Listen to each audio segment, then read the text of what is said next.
Good evening. This is Mike's Unboxing live stream. It is Saturday the 14th of September 2019, and good evening to all of you that have joined us. I've seen there's a fly on the desk. That's really going to annoy me. I'm going to have to kill that with the squirty stuff.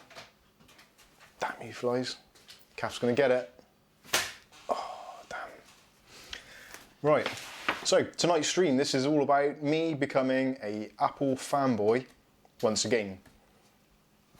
Now, I'll quickly say good evening to those of you that are in the stream. Jellyboy1234, good evening to you.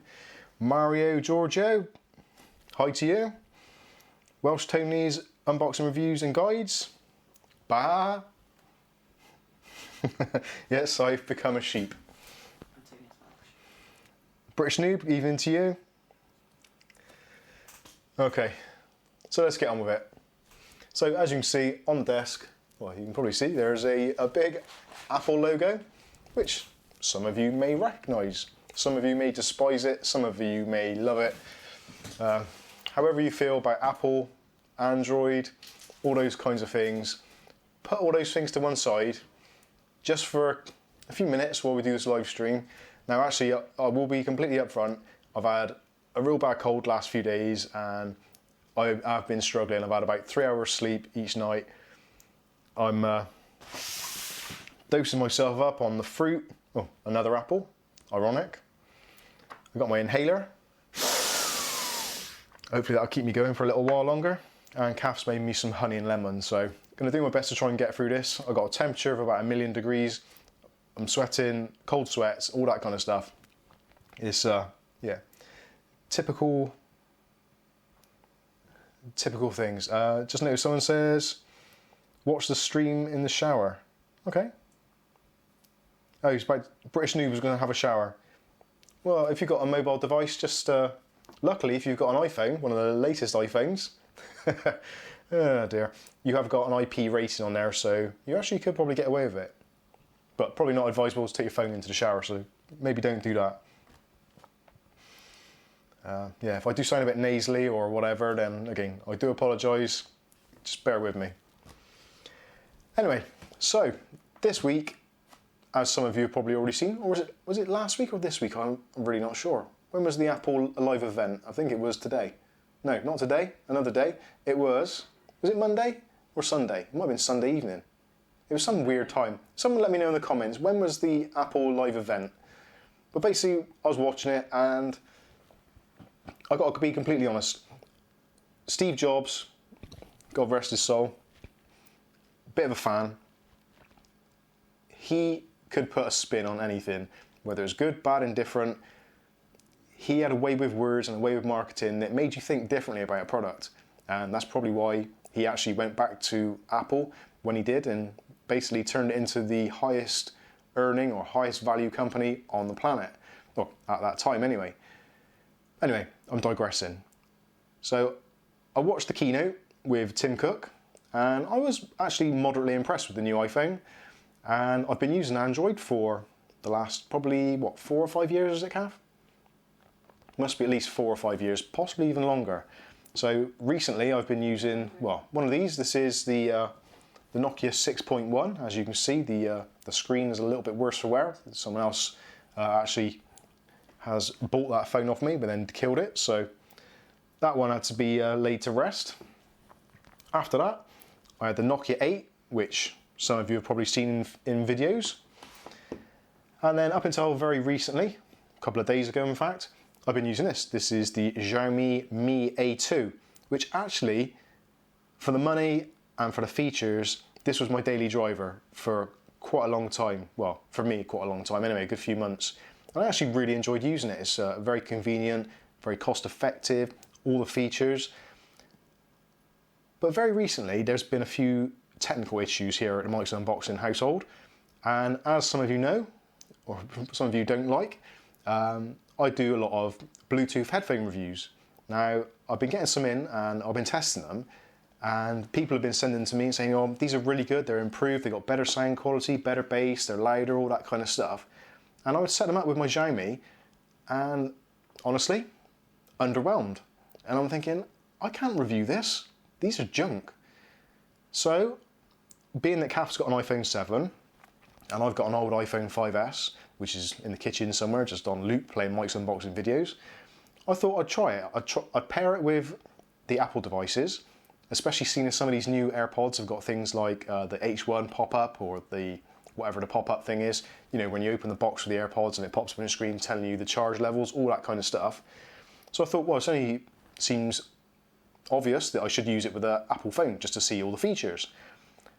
And the first thing I noticed using an Apple device was every single one of the Bluetooth headphones I tested sounded better.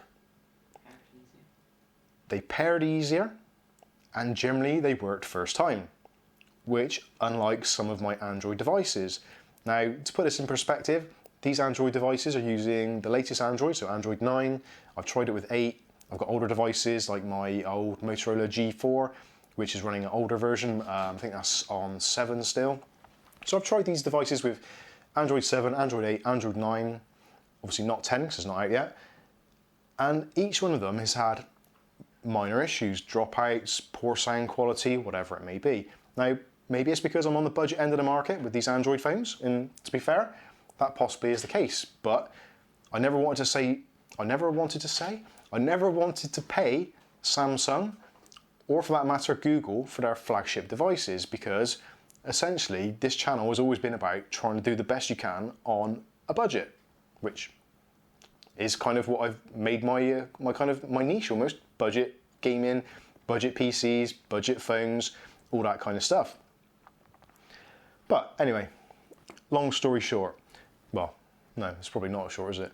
Basically, after watching the keynote, seeing the specs of the new iPhone 11, I said to Kath, look, really, we're going to have to do this. We're going to have to bite the bullet. I'm going to have to get an iPhone, a modern iPhone, for testing these AirPods and other Bluetooth things that I do, because it just makes sense. I didn't want to do it. Android fan through and through, but I have to do it. So begrudgingly, I dragged Kath along to the Apple store and we had a look. So I ended up going in with the intentions of looking for a phone. Recently in the UK, they've just reduced the price of the 10XR or the XR or the 10R, whatever you want to call it. It confuses me. Do you guys get confused with it? The X and the 10? I'm glad they've gone to 11 for the next one. But anyway, so I was going to go in there and get myself equipped with the full ecosystem. So Apple phone, Apple Watch, set of AirPods. Unfortunately, on this particular instance, on this trip, I didn't get the AirPods, but it's not the end of the world because I got some pretty decent clones, so we're all good there. But I did get myself the Series 3 Apple Watch and a 64 gig 10R or XR. And I got to be honest with you, when I first started using the XR, I was actually underwhelmed. Considering this is essentially a flagship device, but with a pretty poor screen, I didn't get on with it. I found the screen to be a little bit lacking response. Some of the features were a little bit odd and to get used to. Yeah, for 700 and however much it was, 729, no, how much was it, Kath? I can't remember how much it was. It was £600 or £700 basically. And after spending kind of 150 on a Xiaomi Mi A2, this should be, in theory, like 3 or 4 times better for the money. It really should. So, yeah, I didn't get on with it very well. First couple of hours, first day, total buyer's remorse. And I was thinking, I can't use this, I'm going to have to go back to my old phone. But I stuck with it. I set up the Apple Watch. And the Apple Watch is what has really changed the game for me. Now, I've always used Fitbits, as some of you know from previous videos, and some of you have probably found the channel because of the Fitbit how-to videos. Again, issues with connectivity, resetting them, not tracking steps, all that kind of stuff. And essentially, Android's failings, or lack of kind of quality systems, and Fitbit's inability to work properly with most devices, is actually what I've made a lot of the views on the channel from. So, and again, going back to what I was saying, this watch if you haven't tried one before, or you haven't had an Apple Watch, seriously, for £200 in the UK is what they are now, which is only a little bit more than a decent Fitbit, just try one. Honestly, this watch is a game changer. It really, really is. Of all the things I've bought recently, and this thing definitely not, but of all the things I've bought recently, this watch has been fantastic. Now, just today, literally, I have hardly had to take my phone out of my pocket. I've had it in my back pocket, but pretty much every notification, every message, every Discord chat, phone calls, text messages, Messenger, everything has come through on this watch, and you can control it all from the watch. Now, for those of you that have got one already or have used one, I'm probably preaching to the converted here, but this thing is amazing. How I've managed to not have one of these for so long totally blows me away. When there's an old friend of mine, Gary Brown, and if you're watching this, hi, hope you're doing well. He was one of the early adopters. He had the first Apple Watch when it first came out, and we would see him walking through and he'd be there talking to people on his watch and trying to make phone calls and all that, talking to his watch like Inspector Gadget. And we thought, like, really? That's just like, why are you doing this? That's a really expensive watch. Back then they were much, much more expensive, so like 300, 350, maybe £400 for a watch, which seemed a lot of money for a watch. But now, in hindsight, at just over £200 for this particular model, I can totally get it. Literally, if you're busy and you're doing stuff, notification comes up, you just flick your wrist, oh, there we go, all the information is there. And if you want to look at an email, you just scroll the wheel and you can scroll through the email. You can even reply to it by either speaking to your watch and getting it to translate the text, or you can use the on-screen touch to actually write the letters in. How have Fitbit not done something similar to that?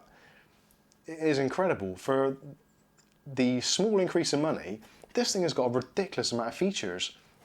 And even like the stupid things like charging. When you put it on charge and it's on its side, it goes into kind of night mode, and a little clock comes on in a very dimly green lit thing. So it's like, it's perfect. You can put it on your bedstead, side of your bed or whatever, put it on charge. And if it's the middle of the night and you want to see what time it is, you don't have this thing glowing out at you. Just tap somewhere near it so it detects a bit of movement and it lights up for a few seconds so you know what time in the morning it is, and you think, oh God, I've only got 3 hours until I got to get up. It's just such a well-built and well-designed device. Again, if you haven't got one or you've not tried one, just go and get one. The only downside is, obviously, it's part of the Apple ecosystem, so you have to take the pros with the cons. You've got to use an iPhone. But after my initial usage of this thing, and things like the face unlock, like I've just looked at the phone and it's just unlocked, it's ready for me to use. With my other device, it'd be, I'd have to press the wake button, hold the fingerprint sensor and wait for it to come on. It is actually making a lot of sense. And to some of you probably who hate Apple or don't like iPhones, like, oh, you're a sheep. But if you've not used one recently, try one. I think you'll be pleasantly surprised. And after my kind of initial kind of muscle memory from using Android, I'm slowly getting used to it. This has been, what, 2-3 days now. It's already starting to become kind of my go-to device. Whereas first day or so, I was like really hankering for the Android experience, but this is definitely growing on me a lot more, which I didn't think I was going to say. Yeah, it's a really bizarre feeling, and I feel kind of weird saying it, that I like the Apple ecosystem. I don't like iTunes. iTunes is an absolute mess. It looks horrible, it works horribly. It's an absolute nightmare. If they could change that, they'd be onto a real winner. But the actual Apple ecosystem in general, the apps, they generally just work. They're very good. Obviously, they cost a lot of money to make and to put onto the Apple systems, so you don't get all these horrible kind of malware bugs and viruses that if you've got an Android device and you start downloading games, apps, utilities and that, there's a massively strong chance you're going to have a virus or some kind of malware on your system, which you probably won't find out until you see it in the Sun newspaper or the Daily Mail, and they say, oh, here's a list of the top 100 apps that have got viruses in. and then you're like, oh my God, which one is it? Which one is it? With Apple, correct me if I'm wrong, as you guys probably will do, but I don't think that's the thing with the Apple ecosystem. I don't think those kind of things slip through the net. And if they do, they get clamped down on very, very quickly. You have to do that certification to put non-Apple apps on there. Oh yeah, yeah. Kath was just saying as well, if you want to use an app which kind of sideloads on the Apple system, you have to kind of go through and say that, like, add your own certificate, which generally is mostly for things like businesses, for times sheets and training and all that kind of stuff. But generally, this is a really good ecosystem. Now, going back to my other testing, obviously I test AirPods and that kind of stuff, which you don't really need apps for, but things like the cameras, so like the iMu camera, all these kind of things that you get, smart devices, smart home devices, smart plugs, smart switches, RGB bulbs, all that kind of stuff. You get all these weird and wonderful apps and you go on there and then it asks you, it says, oh, this app wants access to your call history, your internet usage and all that kind of stuff. You just don't get that on the Apple system. It just says that maybe it wants to use your camera or whatever, which, to be honest with you, more times than not, is absolutely totally fine. But the the Android stuff, it gives you like a long list of things that it wants to access. And it's actually, the more and more I used Android, the more terrified I was. And you kind of, when you're testing stuff, you're thinking, well, I don't want to do it on my daily driver because it's got like your PayPal accounts and your bank accounts and all those kinds of things. It's a really, really scary ecosystem, which, although the phones are generally a little bit cheaper, a little bit faster, more memory, all that kind of stuff, although the kind of memory thing is a little bit one way or the other because Apple devices are slightly better with memory management, so they don't need 4 gigs of RAM, 6 gigs of RAM, or whatever it may be. You don't necessarily need a faster processor, again, because of the way that it handles its own system. So, yeah, it's a weird thing. I've ranted far too much. I'm going to drink some of my honey and lemon. I'm going to read some of your questions and comments and see what you guys are saying. But what are you thinking? What are your opinions? Have you gone from Apple previously to Android? Or have you recently gone from Android to Apple? And what has your experiences been?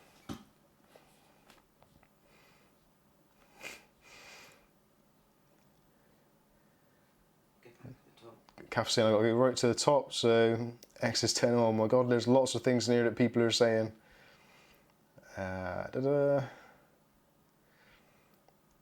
British Noob says, sorry Mike, I'm stupid. I will have to take my phone in the shower.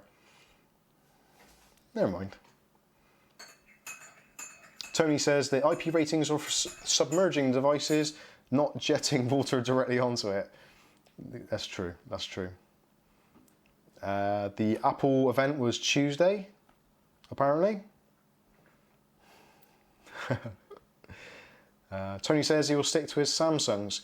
Now you do find, going on to that, you do find that there's a lot of brand loyalty as well. So people who've had Samsung phones generally keep on buying Samsung phones. Apple, I think, and probably Tesla are probably the two companies, I think, correct me again if I'm wrong, but I think those are probably the two companies that are in the top 10 of kind of customer satisfaction and brand loyalty.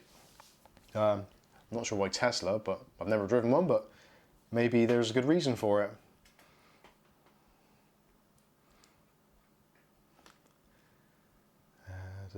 British Noob says the X is 10. Yeah, it's really actually difficult to get used to that. It should be just iPhone 10. The X is just like a daft thing, like Windows XP. That always confused me.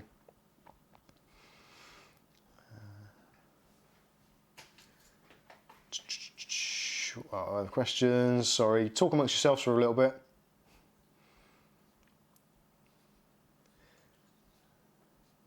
No, I can't see anything else. Tony says he likes Samsung devices. I would love a Google one, or whatever the Google phone is. Now that's the thing, I've just noticed that this evening actually Linus has done a video about Android 10 and how much he likes it. Also, there's Austin, who is kind of just this year gone from using Android to being using the XR as his daily driver for the last year. So it's interesting to see. I think Android 10 has got the same kind of gestures as the Apple devices now, which again, the two are becoming very, very similar. Again, the ecosystems are kind of completely separate, but the actual functionality, the usability, I would say features to some extent. Obviously, 5G is still completely missing on the Apple devices. But then saying that 5G hasn't had a massive rollout across certainly the UK. In fact, I don't think I actually know anybody who uses 5G. In America, maybe it's a slightly different case, but again, I think it's a very similar story where 5G is a kind of quite a slow rollout. And although it's very fast, it's got a very short wavelength, so you have to be quite near the masts to actually get the benefits out of it. So, yeah, I don't know. It's a strange one. Where Clooney says all the apps he's had from Play Sorry about this. Store, I've never had a virus. Want that screen recorder one? Honey and lemon, very good for a cold. Anyway, so there we go. That is, my story of the week. I'm weirdly kind of converted to being a bit of an Apple fanboy. The watch, I think, has been probably the main thing. It's only the kind of entry level. It's the 3 with GPS. I haven't got the cellular version, which some people have got and said is very good. It doesn't have the always-on display, which for some people can be a deal breaker, but the twist to wake works very well in my opinion. The jog wheel on the side is a brilliant idea. It makes scrolling and selecting and using stuff a lot easier. Weirdly as well, the touchscreen I think on the watch is actually probably more accurate and more precise than it is on the XR. Now, if you're an XR user or an X or an XS user, again, let me know, what is your touchscreen like? Do you find it lacking response, or do you find it difficult to use? One thing I do find really difficult to use on Android, for those Android users out there, you'll probably know that just a flick up pretty much anywhere on the screen will take you, no, will close the app, I think. God, it's only been a couple of days and I can't remember already. The back button as well, not having a back button is such a weird thing. That is actually taking me a long time to get used to. And actually not having the other button as well, so you can kind of close all your windows at once or flick them away to do that. That is actually quite difficult. So getting used to it and getting the muscle memory to actually remember how to do things is difficult. So a slow swipe up brings up all your apps that are open, which then you can just flick away as you would normally. But it's a weird thing that you have to flick sort of right from the very bottom. So if you just flick up there, it doesn't do a great deal. And you get to there, and I actually don't even know how to get back from there. Swipe across, yeah. So you've literally got to go from the bottom, right at the very bottom, and hold it. There's nothing else open, so that's a bad example. But like on Android, you could just flick up through, and it was very, very easy to use. So that is taking some time in. Because it's a slightly longer device than the older versions, like the 4 and the 5S and all that kind of stuff. Actually, when you're holding it, trying to get your thumb right to the very bottom, it's a two-handed thing. So you have to hold it with one hand and then switch with the other one, which again is a kind of a muscle memory thing. But Kath's pointing to her holder. So on Kath's phone, she's got a phone case which has got like the ring on the back, so you can put your hand in it. So you've got like that. So that would make more sense to use it like that. But if you're a user who kind of holds it like that, that's a really kind of, getting your thumb down there is actually quite a tricky thing to do. So as far as the UI is concerned, I still think there's a long way to go with this. And hopefully in a couple of days' time, which I think is it Friday or Thursday or Friday of this week coming, we get the new operating system, iOS 13. Yeah, 13. So we're on 12.4.1, I think it is at the moment, but hopefully we get a new OS and some of these little things are going to be tweaked and it will change. Again, I'm so new to this, it was literally kind of like, right, I'm going to get an iPhone. So I've barely researched it, I've watched the keynote speeches, I've looked at some specs, and that is about it. But I do not know what is coming in iOS 13. Again, it could change it and it could be a game changer like it was between some of the older versions, but I don't know if it will be. Let me know what is coming in iOS 13. is there any game changers, or is it literally just going to be optimizations to the actual the layouts and the way it works?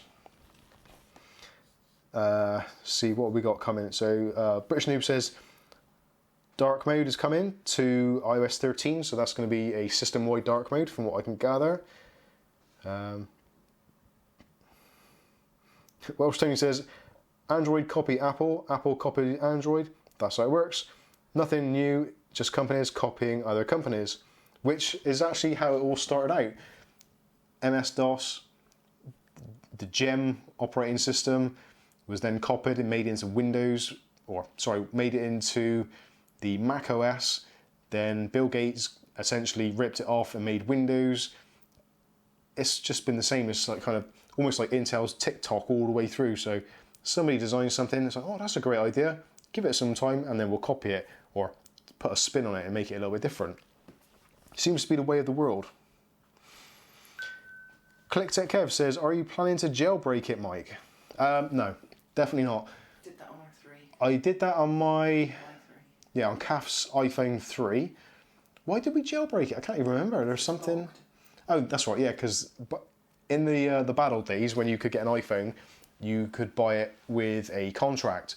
So if then you sold the phone after and you wanted to put a different SIM card in it from a different network provider, you'd either have to pay a ridiculous amount of money to get the phone unlocked, which I think is actually probably still a thing actually for Apple devices. It may even be with Samsung and Android devices. I don't really know actually. I've not bought a contract phone in a long, long time. I always buy SIM-free ones. But yeah, jailbreaking back then was essentially to do a network unlock, which also brought in other kind of instabilities, and you could download kind of dodgy apps and what have you. But I think jailbreaking now is probably more risky than what it was back then, because there wasn't that kind of malware or virusy thing to the same extent as it is now. Back in, 2007, 2008, when jailbreaking was kind of like a really big thing. Yeah, there was less stuff out there. It was still a little bit of a kind of wild, wild west, and you never really knew what you were getting. But you kind of, that was it. Yeah, and then you had the upgrades every now and then you do an upgrade, and then you'd lose your jailbreak, and then you'd have to spend hours trying to find a new jailbreak, and it was just, so tiring. So you used to spend hours and hours downloading kind of cracked versions of iOS to put onto your phone, then a bootloader and all this other stuff, and it was just, absolute nightmare. Don't want to go back to that again.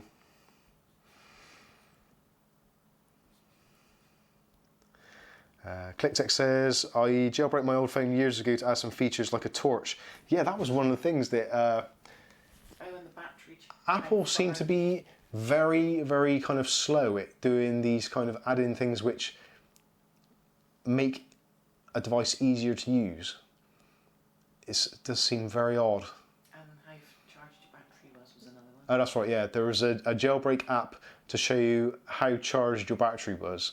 You could actually get a battery percentage, which actually weirdly now, if you want to see how much battery you've got in your device, now actually quickly off topic, the iPhone XR has got a ridiculously good battery, like amazing battery.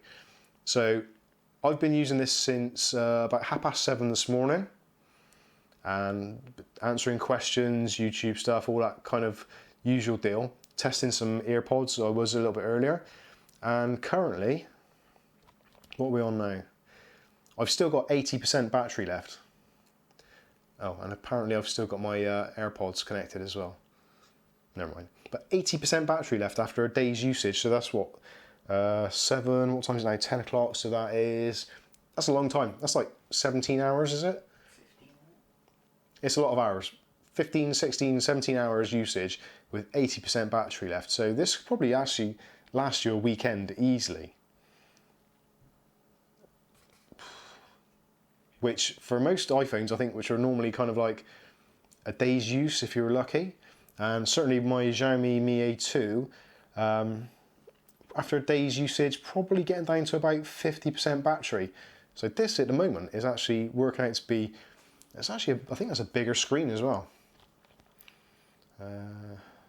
Yeah, it's actually a little bit, slightly bigger screen. So I think that's a 5.9 inch and that's a 6.1. So there's not a lot in it. but considering essentially I think they're the same size battery as well.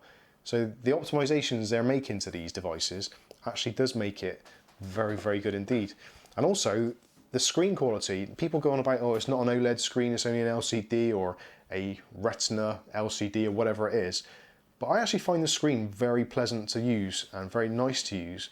The touch sensitivity, like I said earlier, isn't great, but the phone itself, the picture and the kind of readability is brilliant. And of course, obviously, with an iPhone, if you're looking at doing any kind of YouTube stuff or shooting videos, taking pictures, regardless of what people say, although the Pixel phones have got some fantastic software, which really do some excellent post-processing, but if you're looking for raw, out of the phone footage, I don't think you can beat the iPhone definitely for video. I think the iPhone's probably got the best video in a handheld device that even rivals some of the more expensive DSLR cameras, that kind of stuff. Yeah, it's just, what can you do? I'm pleased. I'm slowly coming around to the idea that, yes, I've spent an absolute crap ton of money on it, but it's actually pretty good. Oh, and the speakers are brilliant. In comparison between the mono stuff that comes out of this thing, even the stereo that was in the Nokia 6.1, which was okay but had Dolby on it and had some weird hissing, so at low volumes it sounded awful.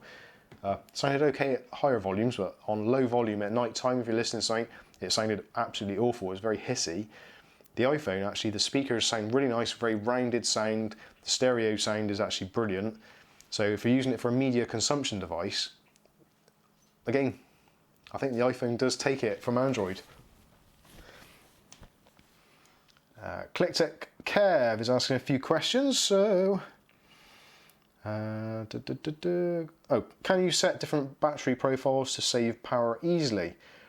I think there's only two profiles, and that's the normal profile, and there's a power saving mode. To be honest with you, I've not looked into it, and I'm very new to this again, so I'm kind of finding my way around, but I don't think there is. I think there's like a battery saving mode. The rest of it is done by iOS. It just seems to regulate itself very well. With mine, if it gets low, it puts it automatically on power saving. Yeah, I think that's yeah. Kath was just saying that her phone, if the battery level gets low, it asks you if you want to put it into power save mode, which I think probably is a generic thing across most phones nowadays, but it does seem to have some kind of control itself.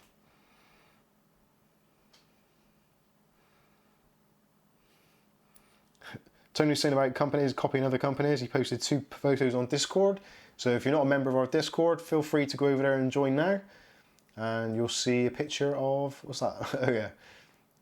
Yeah, the new Google Pixel phone has essentially got the same cameras, almost, give or take, as the iPhone 11. Again, if you want to check it out, click on the Discord in the links. ClickTech Kev says, what's the front-facing camera like? Oh, for video. The front-facing camera on the 10R, I think, is only a maximum of 1080p 60 frames per second, which I think is upgraded on the new 11, which will then be 4K 60 frames per second HDR.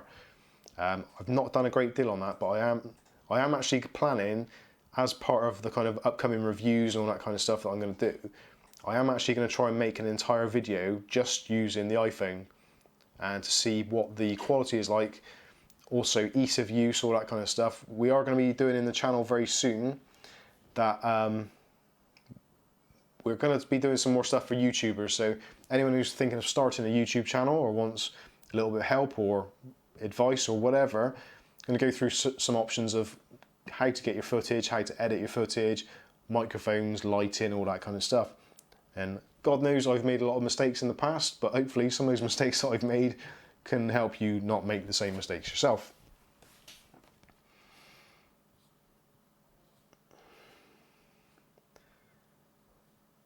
Right, Welsh Tony is saying that is the Huawei Mate 20 Pro from last year. What's George got? Which actually, that's what George has got. George, our son, has got the Huawei P20 Pro, I think his is. That's right. Which Yeah, which is actually a really nice little phone, but as with most Huawei devices, his Bluetooth doesn't work very well. He loses connectivity, especially for headphones, and lack of updates.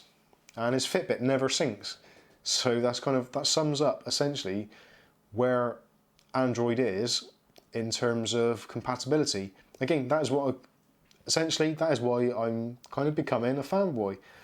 And also why a lot of people generally tend to kind of go back to iPhones, especially those who are either kind of YouTubers, media creators, reviewers, people who work for a living.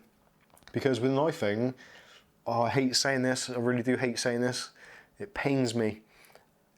With an iPhone, you pay the premium for the product, but generally, don't shoot me down in flames here, but generally, it just works. But it's because other companies do their products to fit with the Yeah. thing. Kath's actually made a very good point, actually. Probably one of the biggest reasons why things generally work with iPhone and struggle with some Android devices. Now, to be fair, if you're using a flagship Samsung, to some extent a flagship Nokia, obviously a Pixel, then they're the kind of phones that are tested in a lot more detail, especially with things like Fitbit. So obviously Fitbit, when they're making their devices, they make sure it works with a selection of phones and devices.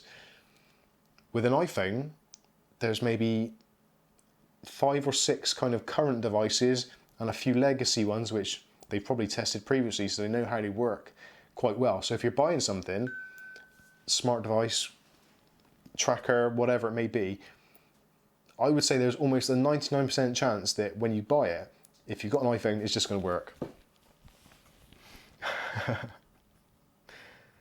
Oh dear. Good evening, Sam Weaver. Thanks for joining our stream. Now, you've probably noticed actually, I've just got some notifications come through, so I can actually look at my watch now. I don't even have to pick up my phone, it hasn't even come on. So if you're in a meeting or something and you just casually just scroll through and see what is going on.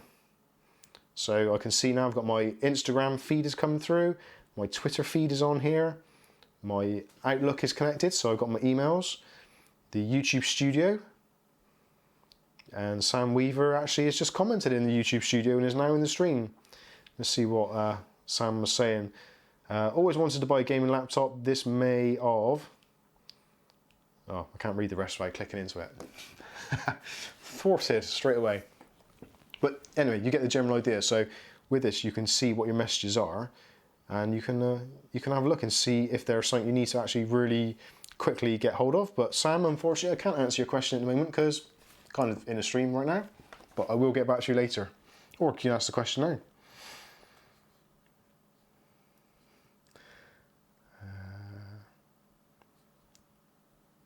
No, that's it. I've caught up with the questioning. So that is pretty much where I'm at. I'm pretty much going to end this stream pretty much now, unless there's any questions or anyone's got anything kind of related to this that they want to ask. But essentially, yeah, this is a very, very kind of weird and momentous moment for me. Now, don't get me wrong, iPhones, generally, the people who use them, I would say probably a lot of people are on contract. So they're not the sort of people that are going to go into the Apple store, walk in with a handful of money or a credit card and say, right, I want that. Because they are expensive. There's no two ways about it. And a good way of obviously subsidising that cost is through your mobile phone bill or your monthly tariff or whatever. It still is a ridiculous amount of money. Now, looking at some of the flagship prices, I think when the iPhone first came out, it was like £300. iPhone 4 jumped up to like $450 or whatever it was. And we gradually got to this crazy point where a new flagship phone is like £1,000, or in some cases, like with the higher memory ones, £1,500 for a phone, which is absolutely ludicrous.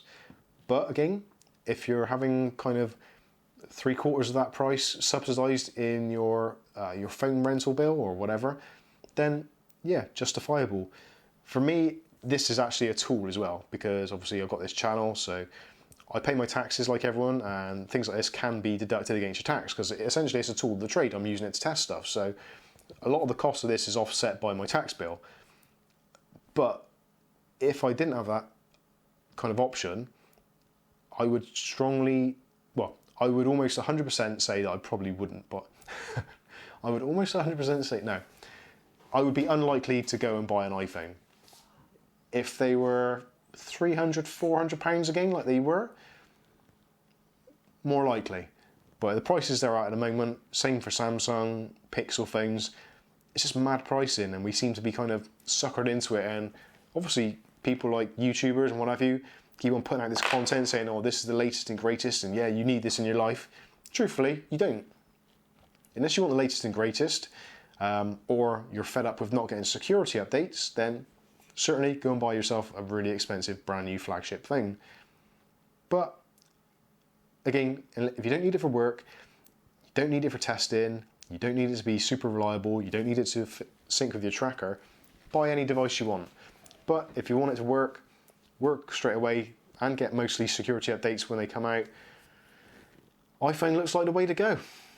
Again, let me know in the comments what you think, whether you disagree, whether you agree, whether you've got one already, whether you love the Apple ecosystem and you're kind of deeply entrenched into it.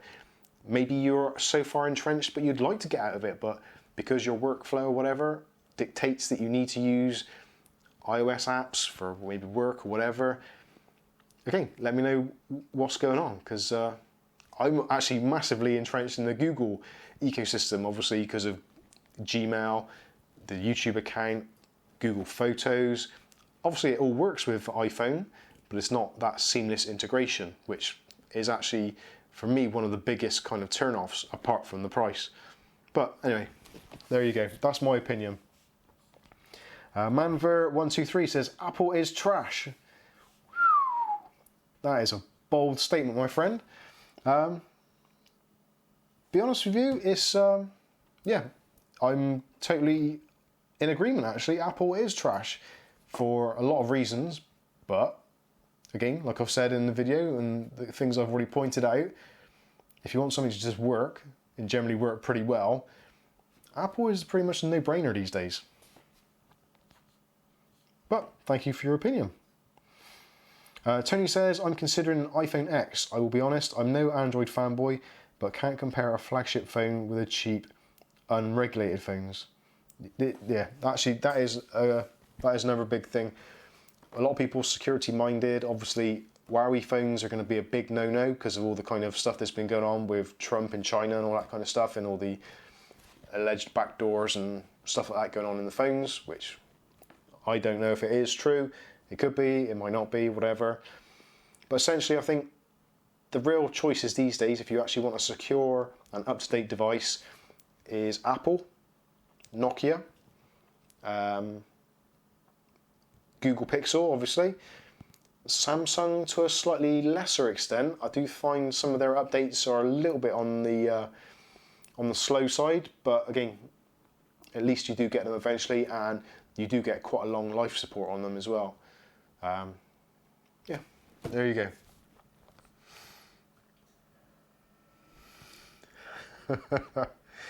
Dear, the fanboys are kicking off. The British noob wants Manver kicked because he's been offended.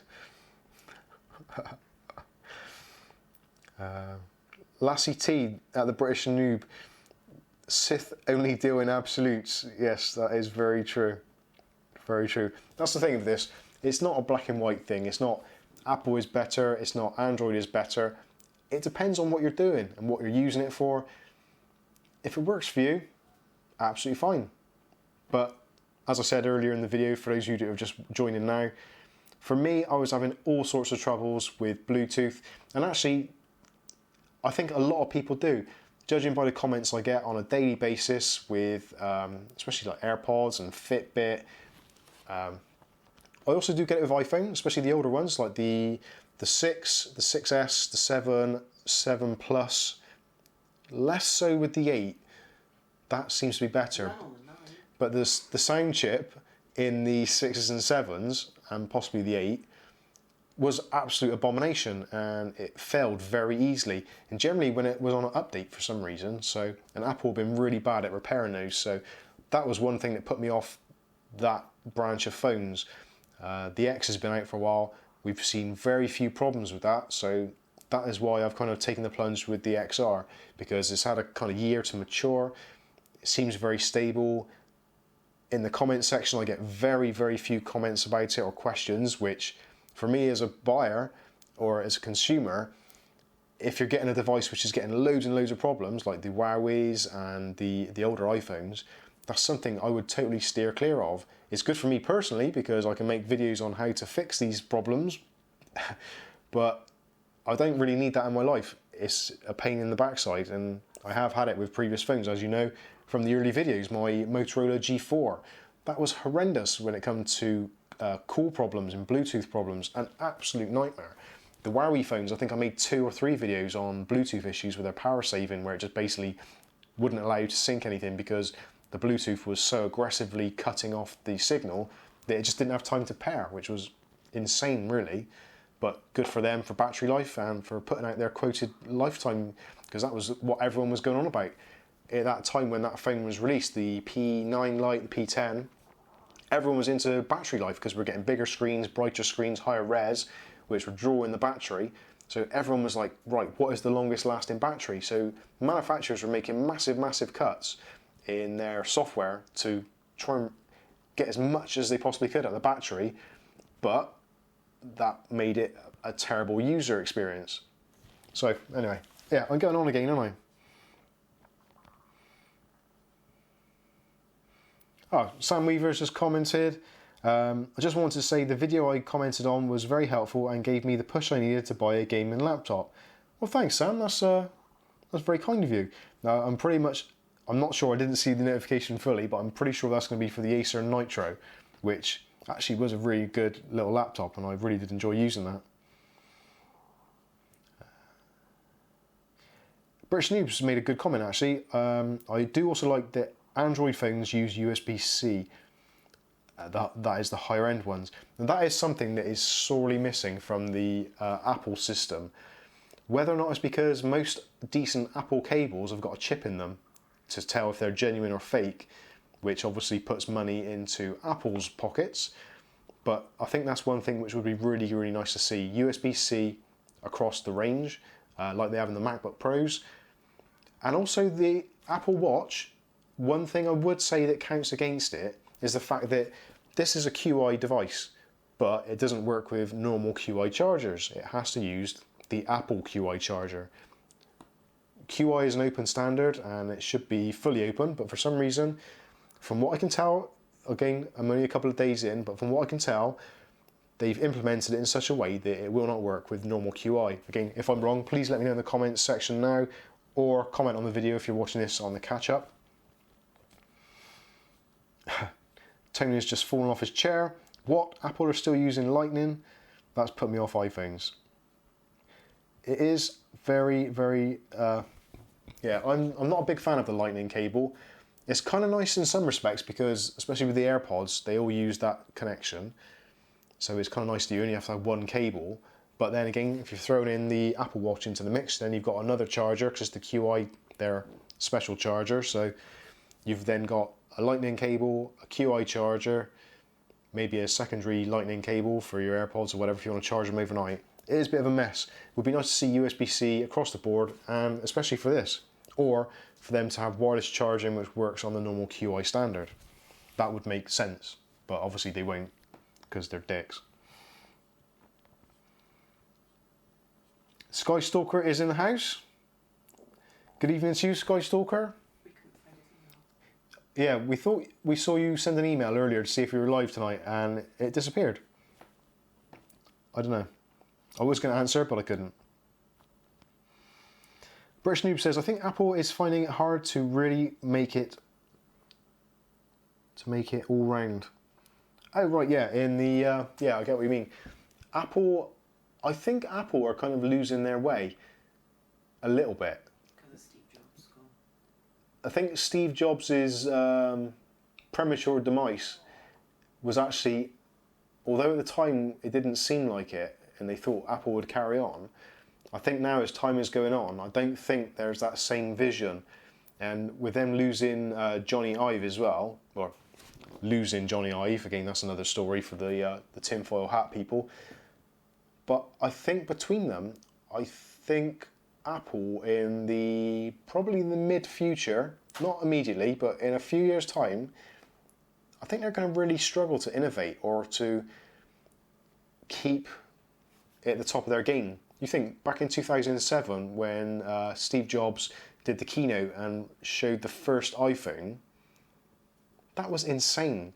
At the time it seemed like such a logical thing. It's a phone, it's an internet browser, it's a portable music device. At which point everyone had an MP3 player, some means of connecting to the internet, and a phone. So you had 3 devices which were compressed into one. And it was like, that's so obvious. Why didn't somebody else do it? Now, obviously people did try. Windows Phone tried. BlackBerry maybe at that time, I can't remember. But yeah, everybody tried. Pretty much everybody failed. You'd have devices maybe which were a phone and an MP3 player. They were okay. Sony did a Walkman phone, which was okay. Didn't go on the internet very well. But again, Steve Jobs is going to be sorely missed. And for me, for one, personally, even though I haven't been with Apple all the way through, and I've kind of dipped in and dipped out, I really do feel they're going to miss his input and his vision. I don't think there's anybody else who's waiting in the wings to step up to that. I think those are really, really big sandals to fill. Maybe we could get Ashton Kutcher to do it if he's not busy doing something else.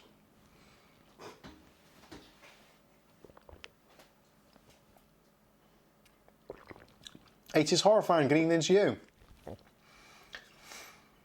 Oh dear, the cold's kicking in again. Do excuse me. It's totally unprofessional, but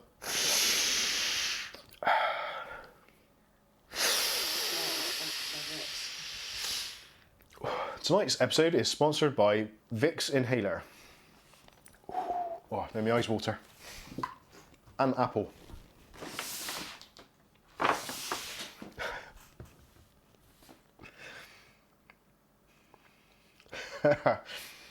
Tony says, sandals, don't say that to Linus, he'll want the job.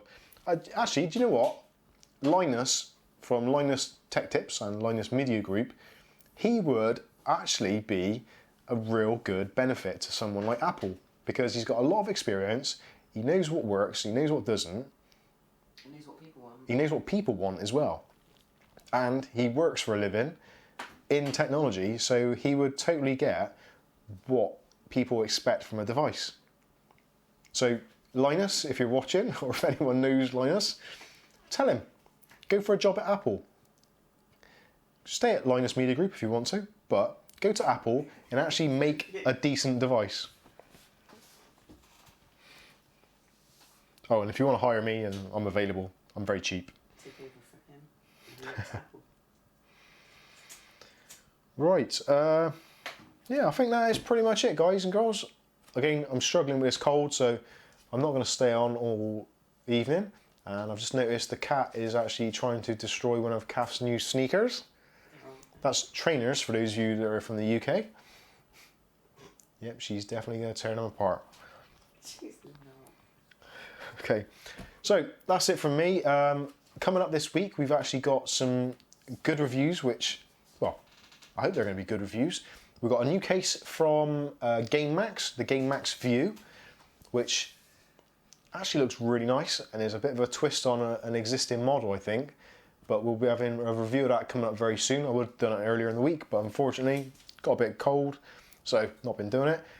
Also, we've got some new AirPods, which is kind of how this all started actually, from Nokia's, the new KP1, which is yet unreleased, so we'll be having a sneak peek and first look at those.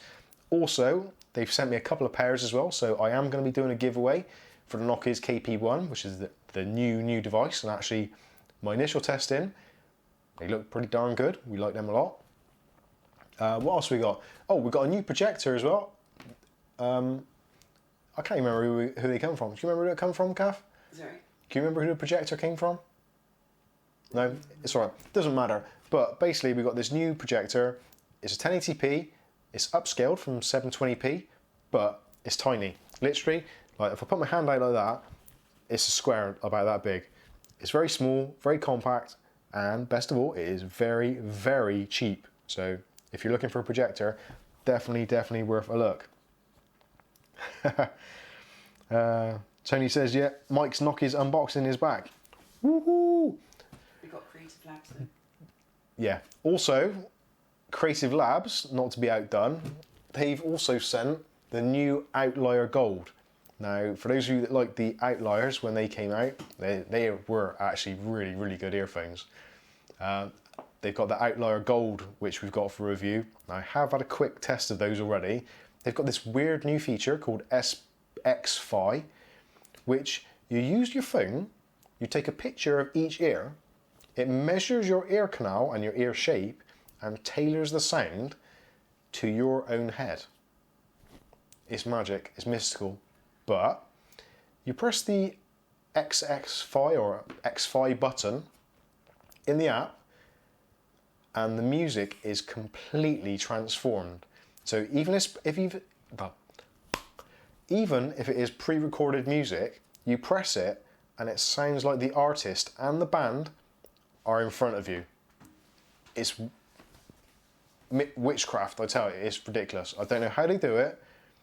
I don't know how they get the software to do it, but it's very, very convincing how what they do it. So we'll be taking a look at those as well. What else we got? We haven't done that camera outside yet. Oh, also, yeah, we've got the iMu camera. We've got the iMu Look, which we're going to be doing a review on. So if you're into security cameras and you want one that's got a built-in PIR light and actually is pretty darn good as well.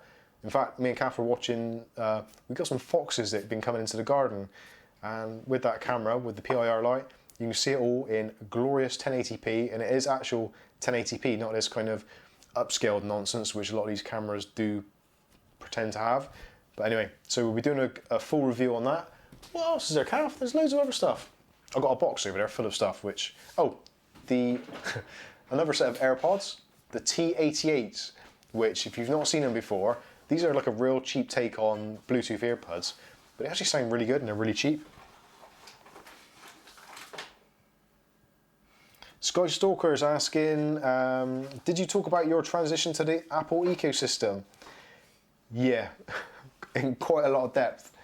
It was, to cut a long story short, it's something I don't want to do, but I have to do for my own sanity. Well, Tony says the T88, is it the Terminator? Yeah, I think so. Deflection, not transition. Defection. Terrible. Skystalker says, sorry, missed it. Well, no worries, because in a very short while the video will be processed and you can watch it all from the beginning. Also, actually, this video as well, if you are watching this, if you've got children or you've got like a girlfriend or whatever and you want them to fall asleep, just start watching it, and if they're in the background, my constant droning will eventually put them to sleep, so then you can go and do whatever you like, especially kids. It's fantastic. Put it on for an hour. Obviously, don't skip the adverts because that's all good for me. But yeah, puts most kids and girlfriends to sleep. So there's always that. So that pretty much wraps it up, everybody. Thank you all for taking part this evening. It's been tough going, but we're gonna do it. Oh yeah. Tony says, just look behind Mike. Yeah, they're up there. I don't know if you can see that. Oh, they're up there somewhere. There's loads of AirPods. They're everywhere. Anyway, that is all for tonight. This week, hopefully, we'll be finding out more about my ongoing struggle to join the Apple ecosystem and all that entails. Oh, my phone's unlocked because of my face. That's so cool. Anyway, I've been Mike. This is Mike's Unboxing Reviews and How To, and hopefully we'll catch all of you in the very next video. Thanks for watching.